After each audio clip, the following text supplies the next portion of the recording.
So hello and welcome back to another episode of M.I.N.O.R Talk. I am Ilmuna and I will be your MC for today. Today we are extremely lucky to have Prof. Dr. Kwan Zhenli as our guest for us to explore more in the field of dermatology. Doctor? Hello and good morning, everyone. It's a real honor to be here, and I'm very glad to be able to join you today on this talk. All right, so first and foremost, Doctor, can you briefly explain about your pathway to becoming a dermatologist after graduating from medical school? So, thanks. So actually, my pathway is going to be slightly different to most of you because I graduated from UM and then I did my housemanship in Singapore. So that is a year. So compared to Malaysia, which is 2 years.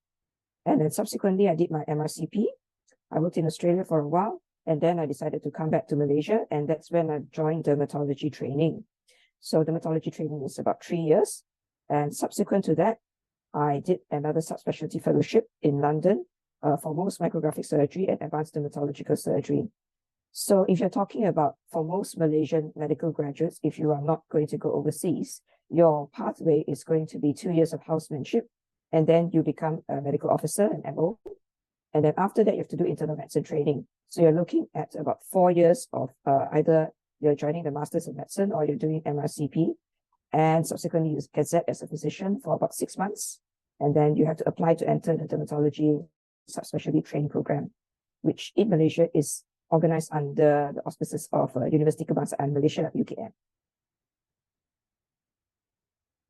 Oh, I see. Okay, so thank you for your clarification. I'm sure most of our audience here will be very glad to hear the explanation from you.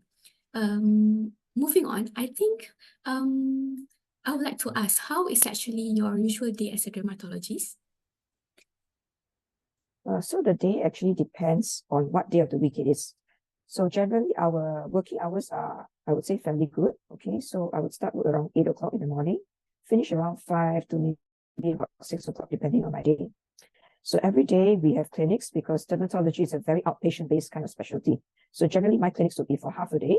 And for the other half of the day, I would have ward rounds or referrals. Okay, that means we see patients from other specialties in the hospital referred to us, all right, from their wards, for instance, okay?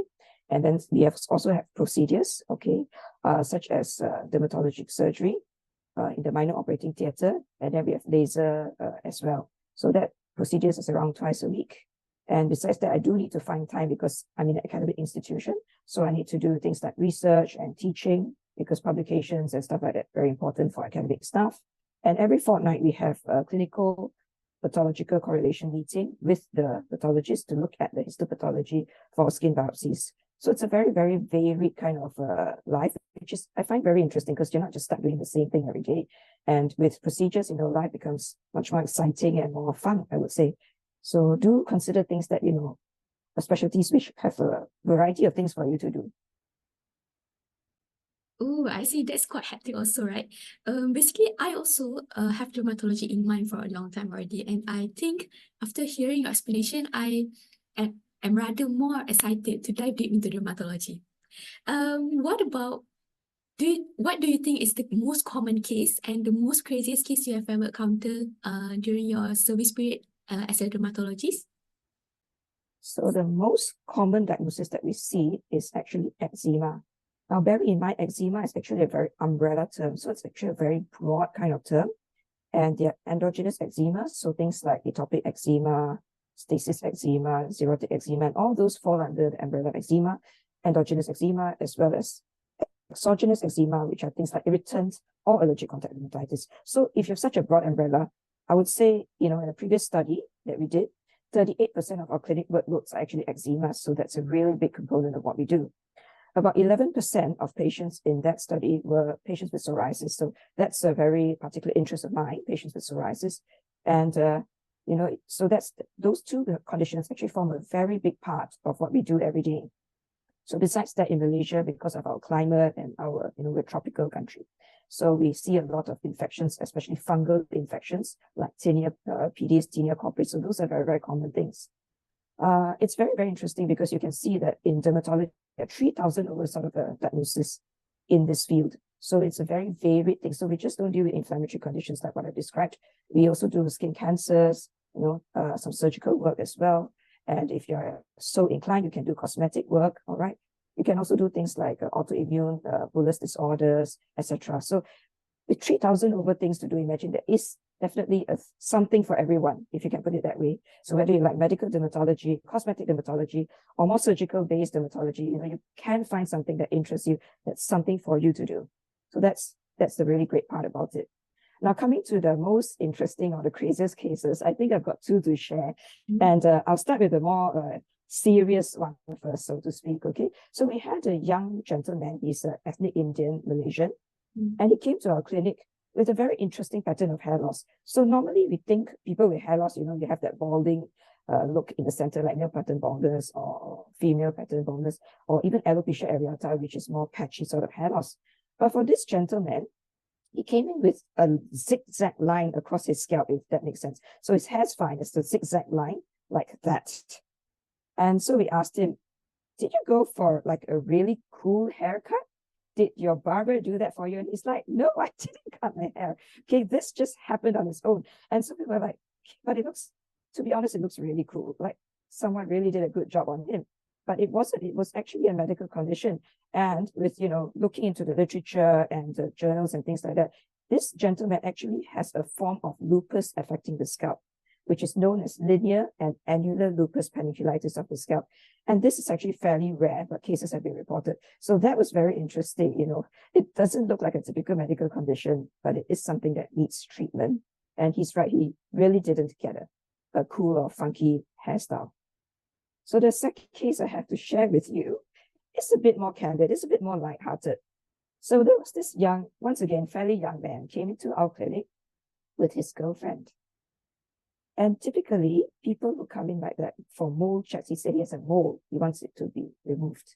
So typically, people like that for mole checks, we would see whether it's benign or malignant, right?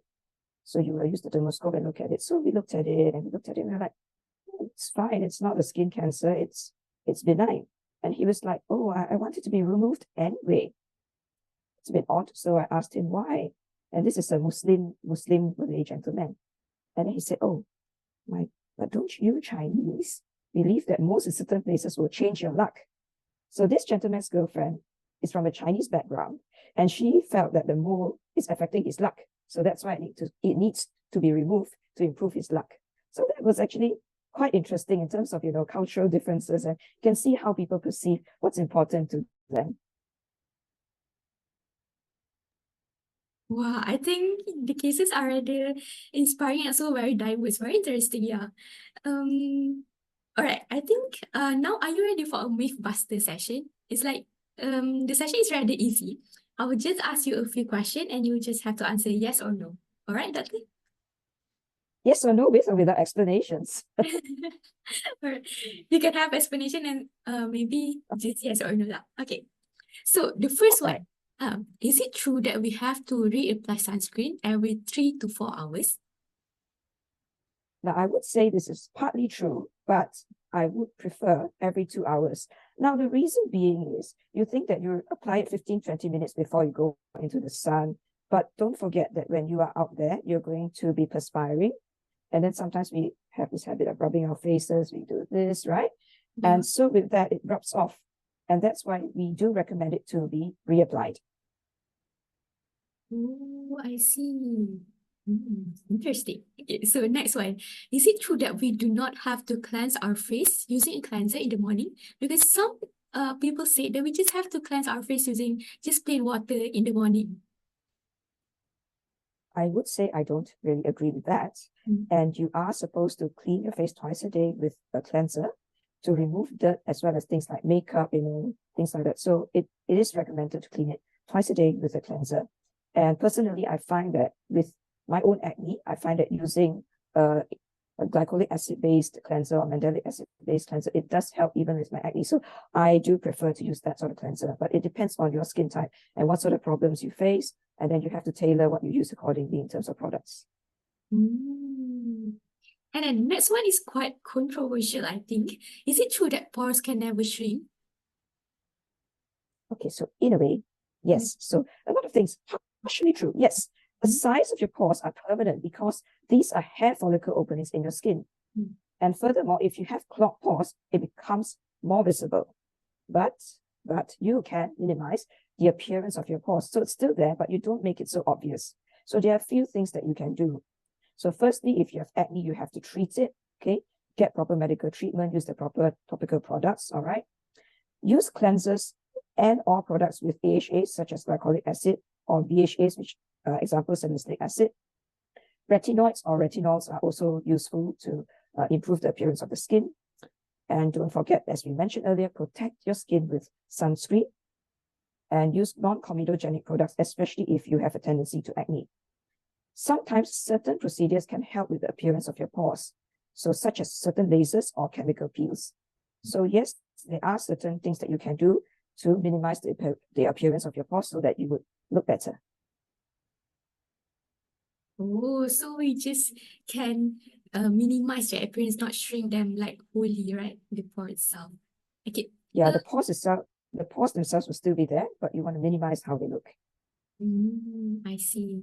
Okay, next, is it true that we only need to use vitamin C serum at night and not in the morning? So vitamin C serum are very useful products, okay? So these are antioxidants and they're very, very good, all right, for your skin. But usually you are supposed to use it in the morning if you're using it for antioxidant purposes. So after cleansing, all right, and before your moisturizer and your sunscreen. However, certain experts also recommend using it at night, okay, if you want it to lighten your skin and to build collagen. So in certain patients who have pigmentation problem or you have a lot of sun damage. So if you can tolerate, you can consider using it at night as well. But most of the time, for most people, you would use it in the morning for your antioxidant properties. All right. And the last one, is it true that natural or organic products are always better for the skin?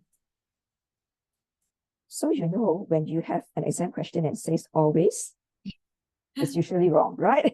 Yeah. So that's how the tips to deal with exam questions.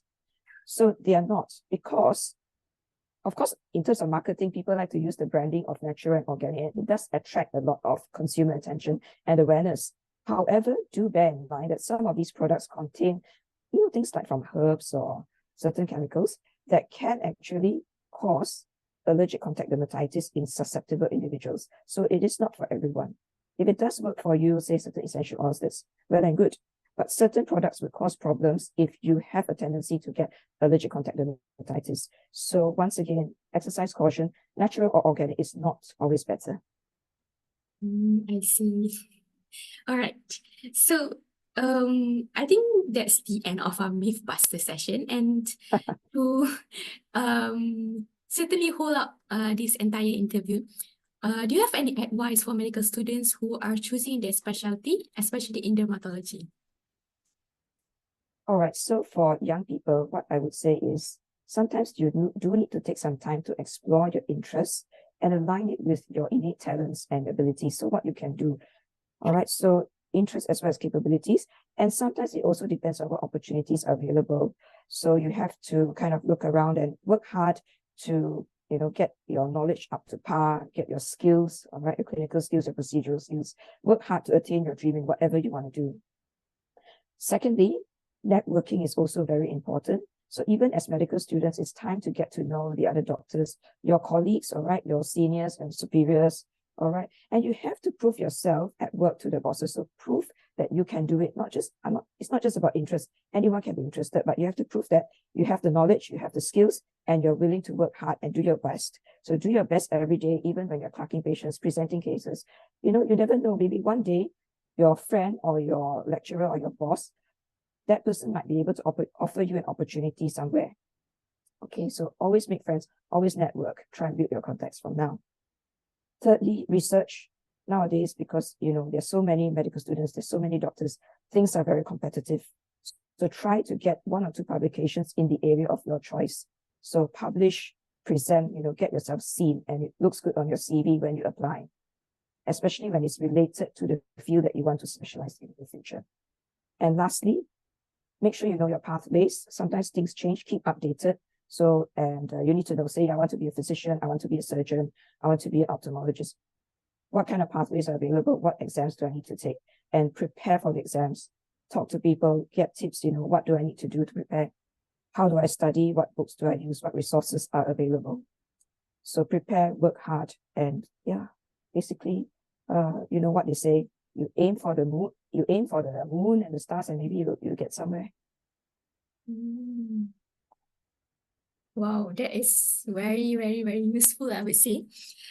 So to our medical school, to our medical student out there, please try to get involved in research and try to work hard as harder as you can for you to get the specialty that you want to. Right. Okay. So I think this is the end of our minor talk for today. I would like to say thank you to Prof. Dr. Kwan Zhenli for your time to be our speaker for today. If you like this video, please like, share, and subscribe to our YouTube channel. See you in another episode of Minor Talk. Thank you. Thank you, and I hope you guys enjoyed it, and it's been a pleasure being with you.